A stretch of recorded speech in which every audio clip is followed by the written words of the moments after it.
he ran.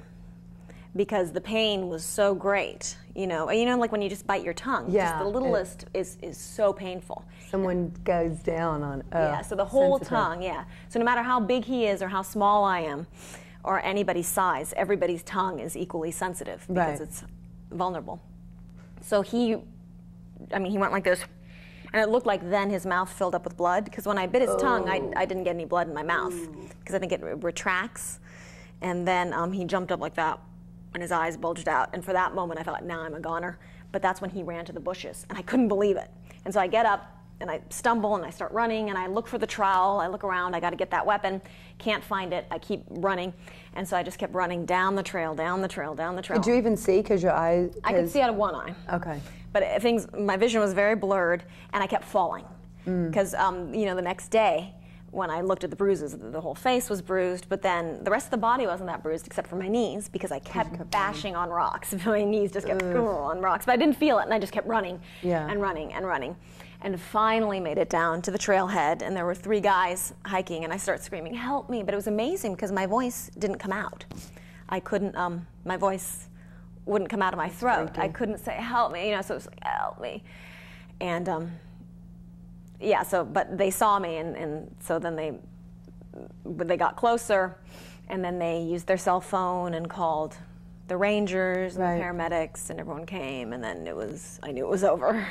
Although I kept spitting. I spit for about like 3 hours after that, because just even though no blood got into my mouth, it was just the whole point, and they thought of it. And they even did like a little at the hospital. They did a little sample just to see if I got any diseases or anything, which I didn't, So the first thing you said was, or one of the first things is that there were these branches, and something said don't go past it, but you did. So why, if something's saying don't go past it, why did you it's choose to interesting. go past it? Yeah, I think in a different time of my life I wouldn't have, but I was in an angry state at that point. I was just, angry at all kinds of things, and so I was feeling defiant, which is why I went past that. But what's interesting is that if I hadn't had that much anger, I don't think I would have been able to fight like that with him. That's true. There was so much rage in there, so much rage, that I was able to keep going. And it was like, it wasn't until years later when I saw, it was that movie Midnight Express, which is a true story, and this guy's in a Turkish prison, and it's supposed to show like his demise and how he starts going crazy. Right. And the point when they realize he's crazy and they take him out of the prison and put him in the special place for where they put the insane criminals, is when he bites a guy's tongue off. Because it was like shown in the movie of what rage he had gotten to, and what almost near insanity he'd gotten to bite somebody's tongue off. And I was like, wow, I was there. So yeah, there was some definite, it was my last year of college and all kinds of issues going on. But a lot of people would think it's very strange or unusual, if you will, for you to not take off the other direction when you see a homeless man. And you say that you grew up around people, but if you started getting, just kind of uneasy feelings or something's not quite right, then why didn't you take off the other way? Why did you just say, okay, well, hi, I'm Christine? Right. Yeah, I don't really, part of me doesn't really know. I think by the time I realized this is uncomfortable, I think I was far up the trail that I didn't really know where to go. I thought if I do run, he's going to sense fear and he's going to attack me. Right. Whereas I always felt that if they don't sense fear, nothing's going to happen. Like I traveled all around Egypt by myself. Right. And I'm sure if I had shown some sort of fear, somebody would have taken advantage of me. But because I didn't, I really was pretty... Well, and you hear all these different things. Okay, don't show fear. Don't, if you walk with your head up, you're gonna not be attacked as likely as someone who's walking down. You hear all these things, so you say, okay, well, I'm gonna try and prevent it, so I'll walk like that. I'll act like I'm in control and stuff. And then something like this ends up happening anyway, so it's kind of like, I don't know if it really matters in the end or not, because if it's going to happen, it could happen anyways. Yeah, I think it gives you a fighting chance. I think all that did save me, because I traveled all over the world by myself in third world countries, and I had no fear. It was before this attack. And now since the attack, I think I've had a normal amount of fear. You know, I mean, right after. It's interesting that this has to happen in order to put fear into you. Right, because I had no fear. I mean, I was almost numb to fear. And then I was very hypervigilant for like a year or two after the attack. Like I just saw any kind of man alone, no matter where I was, and I freaked out. And now I'm just at the point where I think most women are. I'm just very aware that, you know, something can happen. But I think now if I traveled where I'd traveled before, I think something could happen, because I'm susceptible. I do get scared now. And back then, before then, I didn't get scared. So I think there's a lot of that, because we're animals and we do smell fear. But so is it better to have a sense of fear, or to be like you were before and not have a sense of fear, just from your personal experience? Yeah, it's hard to say. I mean, I think it's really important not to have fear, but then also to not be reckless, you know? Right.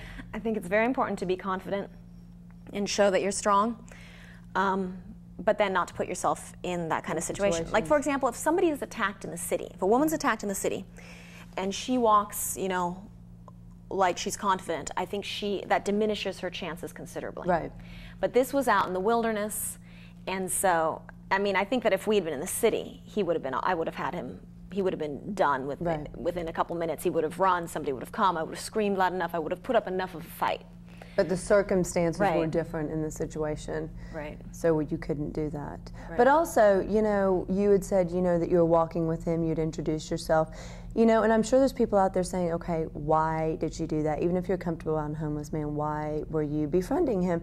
But it kind of goes back to, you don't, and this sounds really weird, but you just don't want to be mean, because here's a person who is homeless and who may not have a lot of companions and who may just want to talk and just say hi and have, you know, someone be friendly to them and treat them like a human being, you know. And so you may, I don't know your personal experience, but, you know, I'm just thinking that maybe you just don't want to be that person that says, hey, get lost, hey, leave me alone, hey, you know, and just say, oh, well, maybe he just needs a friend. Fine, I can be a friend for 15 minutes if that's what it takes. And there's no way that you could have predicted that it would have gone where it went. I mean, obviously, if you had, you wouldn't have done it. But, I mean, there's no way. And even you had intuition, you know, like saying, well, there are these branches, I probably shouldn't go past it. But if nothing bad had happened, if you just walked past it and kept on hiking, nothing bad had happened, then why do we have to necessarily pay attention to intuition? The only time people say, hey, why didn't you listen to your instincts, you know,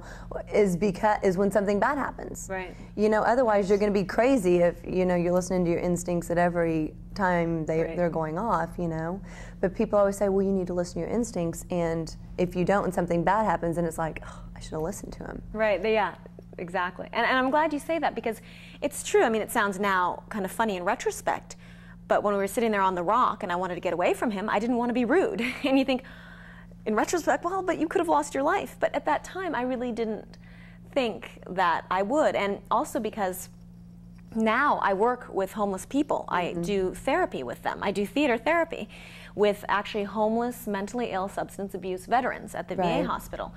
So it's true that, you know, I mean, everybody's a person, and so I didn't want to, you know, I didn't want to have just some prejudice against him just because he was homeless. Exactly. Which some people don't understand. They really don't get that. But in our society... But you also grew up around homeless people, and you were friends with them. So it's very understandable why you would not want to be like that. Right. I mean, they had been really nice to me when I was young, and I was 13, and I was out late at night on the streets. You know, homeless people were really nice to me and sort of looked after me. And you know, in our society, we have so many homeless people because we've got Vietnam vets who end up homeless. I mean, that's who I work with, homeless veterans. Right. And, I mean, these are people who have been put in horrible situations. You know, of course they're not going to be mentally or emotionally well, and then they're given very little resources to ever heal, and so they end up on the streets. It's very easy, I think, in our society to end up on the streets. So I have a lot of compassion for homeless. So that's why, you know, I didn't see him as a threat at first, although I did have that intuition. But there are a lot of times, like you said, a lot of times I've had intuition where I should just leave right now, and then if I had left, I would have missed a golden opportunity. Exactly.